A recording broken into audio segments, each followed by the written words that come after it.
نبی پاک علیہ السلام کا فرمان صحیح مسلم میں موجود ہے، حضور نے فرمایا میں اس دل سے پناہ مانگتا ہوں جو دل تو ہو پر اس میں خشوع نہ ہو۔ پناہ مانگتا ہوں اس دل سے، دل ہو پر وہ لگا ہوا ہی نہ ہو، نہ نماز میں لگے، نہ عبادت میں لگے، نہ وہ اللہ کے ذکر میں لگے۔ میں پناہ مانگتا ہوں ایسے دل سے۔ وہ کوئی دل ہے، وہ دل ہے کوئی پتھر بن گیا ہے جس میں خشوع ہی کوئی نہیں، جو پیسوں میں بڑا زیادہ لگتا ہے، گپوں میں بڑا زیادہ لگتا ہے، کھانے پینے میں بڑا زیادہ لگتا ہے، آوارگی میں بڑا لگتا ہے، عبادت میں نہیں لگتا، تو پھر اس کا علاج کرانا چاہیے۔ دل کو لگانے کی طرف توجہ کرنی چاہیے۔ دل جب لگ جاتا ہے نا تو پھر وہ جدھر لگ جاتا ہے پھر وہ ادھر ہی رہتا ہے، دائیں بائیں نہیں جاتا، اور جب لگتا نہیں تو پھر وہ گھومتا ہی رہتا ہے، وہ آوارہ ہی رہتا ہے، پھر اس کی کوئی حیثیت نہیں ہوتی۔ اس کا لگ جانا بڑا ضروری ہے۔ اس دل کو اللہ اور اس کے رسول کے راستے میں لگا دینا یہ بڑا اہم اور بڑا ضروری امر ہے۔ نہیں نہ لگے گا تو یہ خراب ہو جائے گا، بگڑ جائے گا، اس پر محنت کی ضرورت ہے۔ نبی پاک علیہ وآلہ وسلم سید عالم صلی اللہ علیہ وسلم کے جو غلام تھے نا، ان کا جب دل نہیں لگتا تھا تو دل کی شکایت کرتے۔ ایک صحابی نے عرض کی حضور میرا دل سخت ہو گیا، نرم ہی نہیں ہوتا۔ محبوب علیہ السلام نے فرمایا تو یتیم کے سر پہ ہاتھ پھیرا کر، اللہ تیرے دل کو نرمی عطا کر دے۔ تو کسی یتیم کے سر پہ تیرا دل لگ جائے گا، اس میں نرمی آئے گی۔ یتیم کے سر پہ تو ہاتھ رکھے گا نا، جس کا باپ فوت ہو گیا، اس کے سر پہ تو ہاتھ رکھ، اللہ تیرے دل میں نرمی پیدا کرے گا۔ محبوب نے بیان کیا۔ حضرت جناب سیدنا سری سختی رحمت اللہ علیہ فرماتے میرا دل سخت ہو گیا تھا، میں بڑا پریشان رہتا تھا۔ حضرت معروف کرخی رحمت اللہ علیہ کی بارگاہ میں کئی دفعہ عرض کی، میں نے کہا بابا میں اس کا کیا کروں، یہ سخت ہو گیا، مہینوں ہو گئے یہ اللہ کے خوف میں نہیں رویا، سالوں بیت گئے حضور کی نعت سن کے نہیں رویا، اب تو کتنا وقت گزر گیا ہے، اسے مدینے جانے کے لیے بھی رونا نہیں آتا، حضور یہ سخت ہو گیا ہے، کوئی رحمت کی نظر ہو، خشکی سی آ گئی ہے، عجیب سی میل چڑھ گئی ہے۔ فرماتے کئی دفعہ میں نے خواہش کا اظہار کیا۔ ایک دن نا عید کا دن تھا تو حضرت معروف کرخی نے ایک چھوٹا سا بچہ انگلی کے ساتھ لگایا ہوا تھا، تو حضرت آ رہے تھے، تو میں نے کہا حضور آپ کدھر سے آ رہے ہیں، یہ بچہ کون ہے؟ فرمانے لگے یتیم ہے۔ سارے بچے عید والے دن اخروٹ کے ساتھ کھیل رہے تھے، بیچارے کے پاس اخروٹ کوئی نہیں، تو حضور آپ کیا کریں گے؟ تو حضرت معروف کرخی کہنے لگے پیسے تو میرے پاس بھی کوئی نہیں اخروٹ خرید کے دینے کے، میں یہاں سے کھجوروں کی گٹھلیاں چنوں گا، وہ گٹھلیاں بازار میں بک جاتی ہیں، میں یہ گلیوں سے گٹھلیاں چنوں گا اور چن کے میں نے کہیں بیچوں گا، اور جب میں انہیں بیچوں گا تو پھر یتیم کے لیے 2-4 اخروٹ خریدنے کے قابل ہوں گا، پھر میں اسے اخروٹ خرید کے دوں گا۔ پتہ نہیں کہاں کی بات سنا رہا ہوں میں آپ، اور پتہ نہیں کہاں کا ذکر کر رہے ہیں بابا جی۔ بچہ یتیم ہے، بچے اخروٹ سے کھیل رہے تھے، اس کے پاس اخروٹ کوئی نہیں۔ بابا آج کا پیر تو معرفت کی بات کرتا ہے، تو یتیم کے لیے گٹھلیاں چننے چلا ہے۔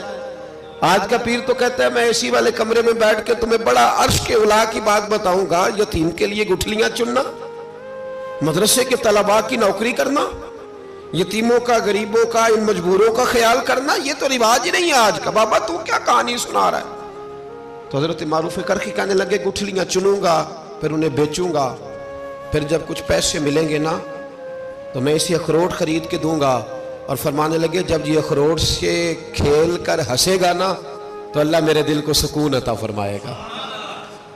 میں گٹھلیاں چننے جا رہا ہوں، میں مزدوری کرنے، تیری تلاش میں پھرا میں جنگل، پہاڑ اور دشت میں۔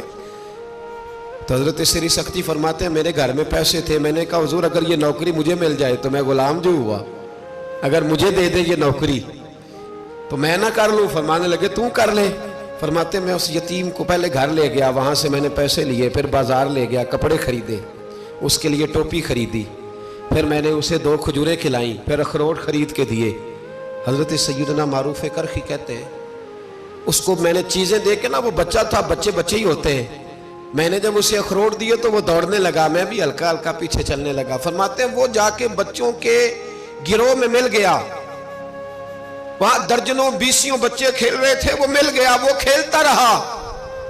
آپ فرماتے ہیں لوگوں اس دن میرے رب نے میرے دل کو اپنے قرب کی لذت بھی عطا کی، اور میرا دل تھا میرے سینے پر ساری رات، تھا میرے سینے میں میرا دل، پر ساری رات میرے نبی کے قدموں کا طواف کرتا رہا ہے۔ اب نہ لگ گیا ہے، پاک ہوئے تے پاک بھی ملدا ہے، اے بنا پاکو پاک نہیں ملدا۔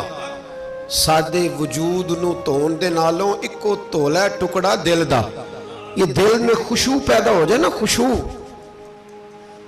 یہ لگ جاتا ہے۔ نبی پاک صلی اللہ علیہ وسلم نے فرمایا قیامت میں اللہ کے عرش کے سائے کے علاوہ سایہ نہیں ہوگا۔